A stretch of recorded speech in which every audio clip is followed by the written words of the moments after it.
আচ্ছা, কি করেন আপনি? আমি যে ওর সাথে রাজনীতি করতাম, আমি 1 নং মেদিনীপুর ইউনিয়ন স্বেচ্ছাসেবক দল যুগ্ম আহ্বায়ক। কিন্তু আপনি যদি একটু ভাইজান বলে দিতেন যে কাইসার কামাল রে, তাহলে মনে হয় হয়ে যেত। আচ্ছা ঠিক আছে, আমি বলে দিব। ঠিক আছে, আমি দেখি কাইসারের সাথে আমি কথা বলবো। হ্যাঁ, টেনশন করার কিছু নাই, ইনশাল্লাহ সব ঠিক হয়ে যাবে। মানে ও আসলাম, আপনি কি পাঠানের ভাই? জি জি, আমি রাইকুল পাঠানের ছোট ভাই। আচ্ছা, ছোট ভাই। আচ্ছা আচ্ছা, কি করেন আপনি? আমি যে ওর সাথে রাজনীতি করতাম, আমি 1 নং মেদিনীপুর ইউনিয়ন স্বেচ্ছাসেবক দল যুগ্ম আহ্বায়ক।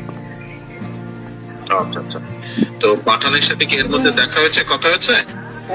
কথা হয়েছে, 15 দিন পরে পরে কথা হয়। আচ্ছা, কেমন আছে পাঠান? এখন বর্তমানে সে জেলে আছে, কিন্তু অসুস্থ। কি হয়েছে?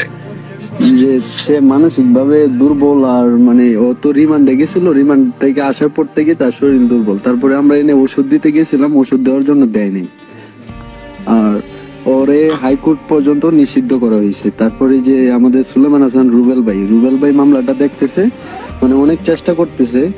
করার পরে যে কাইসার কামাল ব্যারিস্টার, উনিও করতেছে। কিন্তু আপনি যদি একটু ভাইজান বলে দিতেন যে কাইসার কামাল রে, তাহলে মনে হয় হয়ে যেত। আচ্ছা ঠিক আছে, আমি বলে দিব। মানসিক ভাবে অসুস্থ মানে? মানে একটু অসুস্থ, তার শরীরে মানে খাওয়া দাওয়া মানে একটু মানে সমস্যার কারণে সে মানে একটু মাথায় একটু সমস্যা হইতেছে, আর পায়খানার রাস্তায় ওর একটু মানে সমস্যা, রক্ত যায় আর কি, মানে এরকম।